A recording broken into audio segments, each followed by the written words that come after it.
तेरा भालो वाला साइन टामा लेते मेरा नाम जब इनसे पूछे कोई कि तेरे भाई का नाम क्या है। पड़ा मुझे सिर्फ फर्क दिए मैंने सिर्फ फर्क पड़ा मुझे सिर्फ फर्क दिए मैंने सिर्फ फर्क पड़ा मुझे सिर्फ फर्क दिए मैंने सिर्फ फर्क। तो एपिसोड की शुरुआत में हम देख पाते हैं एस्तेत और तात्सुमी को, जो कि उसी पहाड़ी चट्टानों के ऊपर खड़े हुए थे और तभी लोबोक को अपनी स्ट्रिंग की मदद से दुश्मन की आने के बारे में पता चल जाता है और हम वही हुडी पहने हुए आदमी को देख पाते हैं जो कि हवा में उड़ रहा होता है और वो अपने मन में सोचता है कि स्टाइलिश और उसके एक्सपेरिमेंटल कार्ड्स मर चुके हैं और मैं इंपीरियल कैपिटल में लौट आ चुका हूँ। और तभी लोबोक तात्सुमी के ना आने के बारे में सोचता है।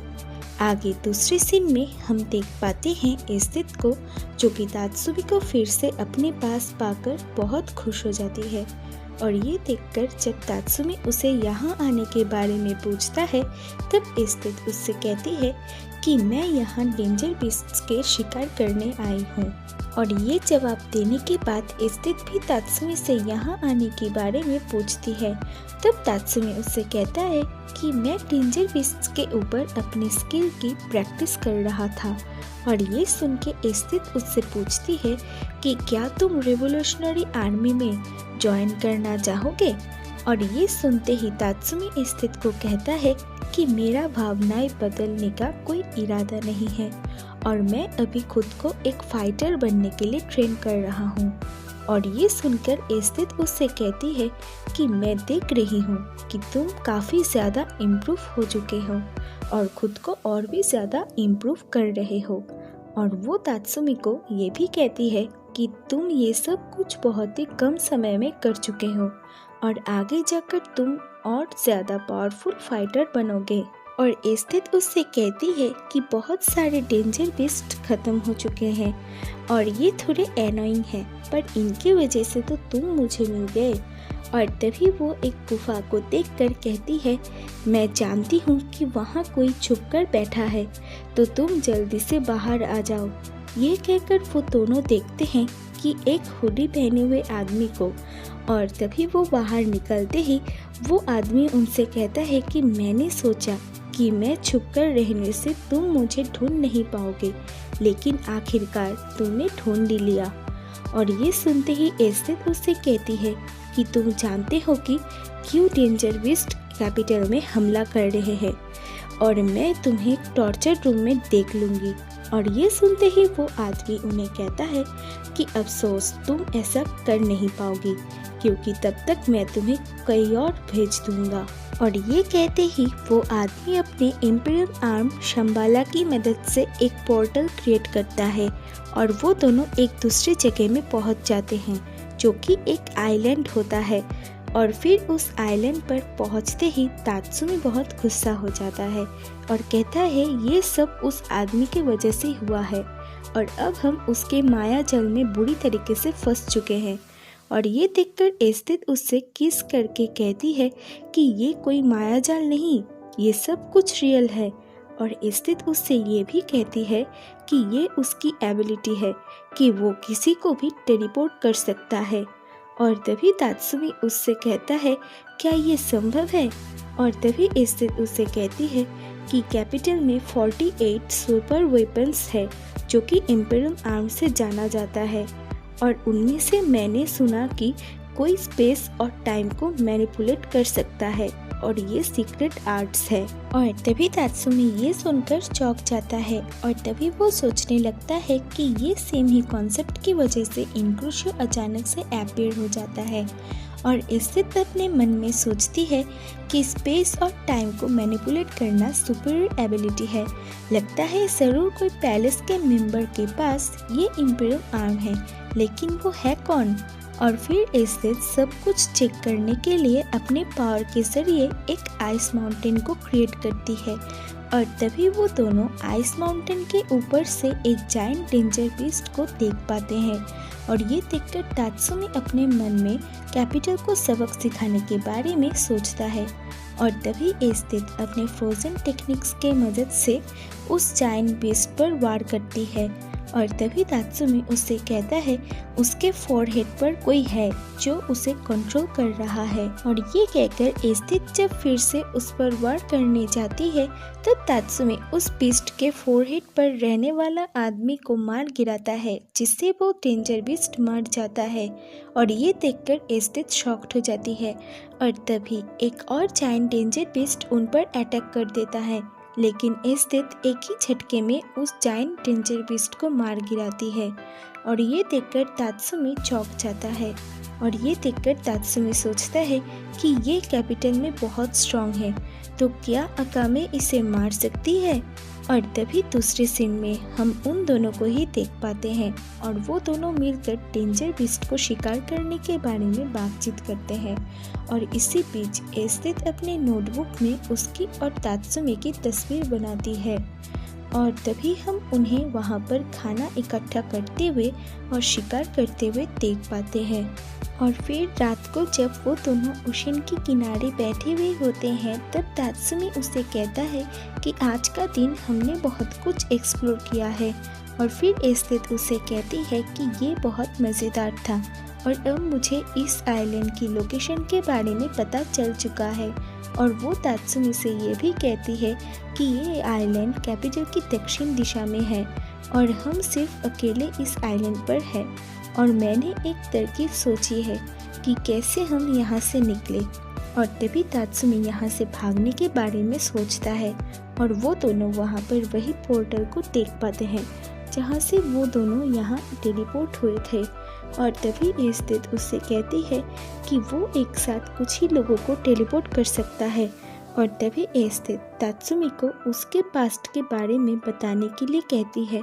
और तभी तात्सुमी उससे कहता है कि मैंने एक आदमी से सीखा था जो कि मिलिट्री में था और वो मेरे गांव के थे और वो मुझे एक मार्शल आर्ट्स ट्रेनर जैसे ट्रेन करते थे और वो एक अच्छे टीचर भी थे।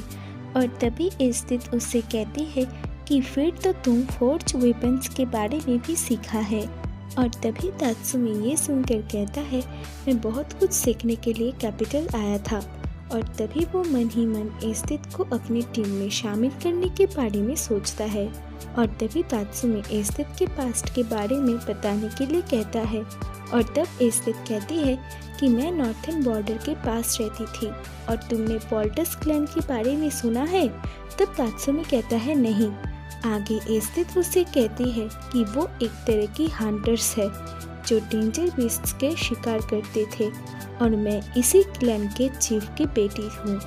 और एस्थित अपने पास्ट के बारे में बताती है कि और हम देख पाते हैं कि वो अपने फादर के साथ नॉर्थन बॉर्डर में डेंजर बीस्ट को शिकार करते थे और उन्हें मारकर उनके लिजर्ड ऑर्ब को निकालते थे। और उसकी फादर उससे कहते थे कि ये क्रिएचर्स लोगों को अटैक करते हैं और उन्हें खा लेते हैं। और वो एस्थित को उस क्रिएचर की आईवर और क्रेस्ट को निकालने के लिए कहते हैं और एस्थित बिना हेजिटेशन के ये काम कर लेती है। और ये देखकर उसकी फादर अपने मन में सोचते हैं कि एस्थित बड़ी होकर एक नेचुरल हंटर बनेगी और बिना हेजिटेशन के किसी को भी खत्म करेगी।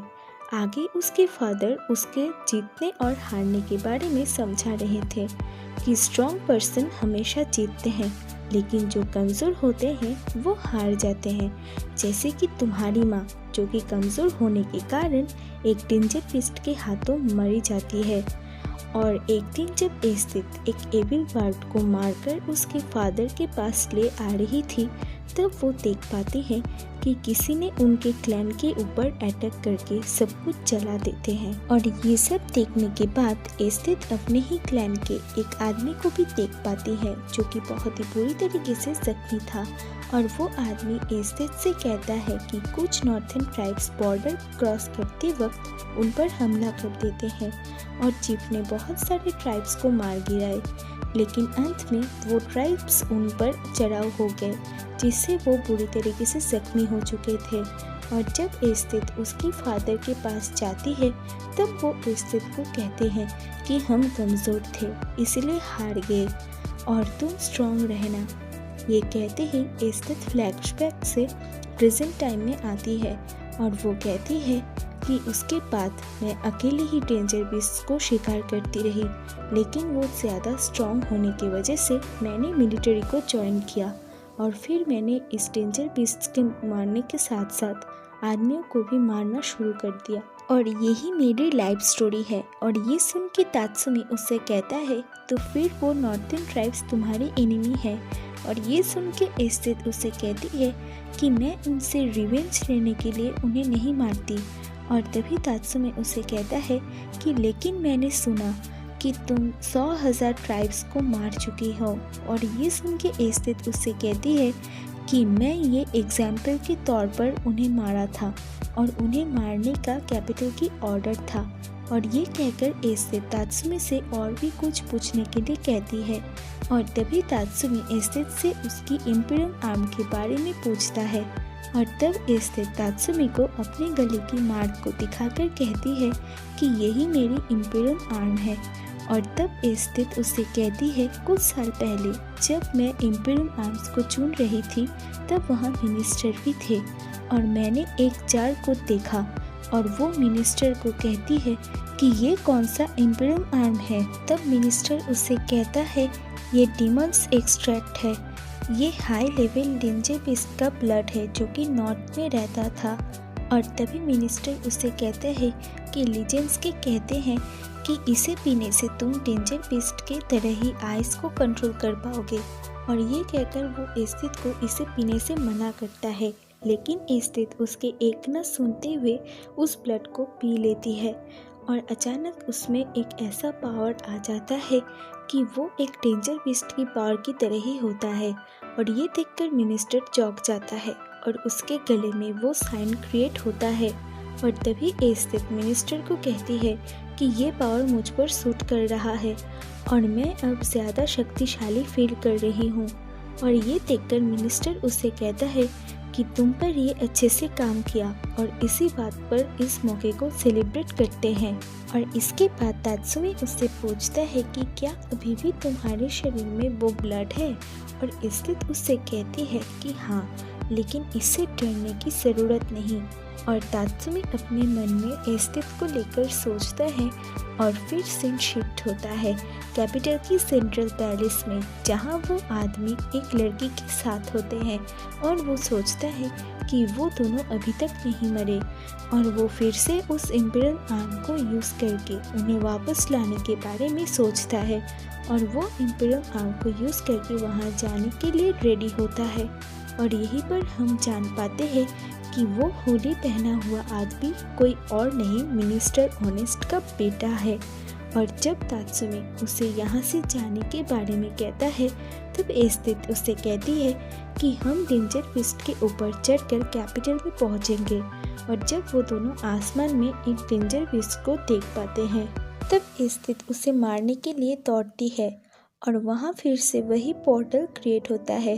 और ये देखकर जब तात्सुमी वहाँ से जाने लगता है तब एस्टेथ उसे रोकने की कोशिश करती है, पर तात्सुमी उसके एक ना सुनते हुए उस पोर्टल के ज़रिए वहाँ से भाग जाता है।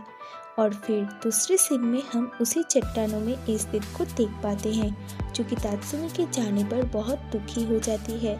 और वो अपने मन में सोचती है कि हम फिर से अलग हो गए, लेकिन हम एक दिन ज़रूर मिलेंगे। और तभी हम वहाँ पर तात्सुमी को भी देख पाते हैं, जो कि चट्टानों के पीछे अपने आर्मर की इनविजिबिलिटी पावर के ज़रिए छुपा हुआ था। और तात्सुमी अपने मन में सोचता है कि हाँ, हम दोनों फिर से ज़रूर मिलेंगे, लेकिन जब हम दोनों मिलेंगे तब हम एनिमीज़ होंगे। और इसी के साथ हमारी एपिसोड यहीं पर ख़त्म हो जाती है।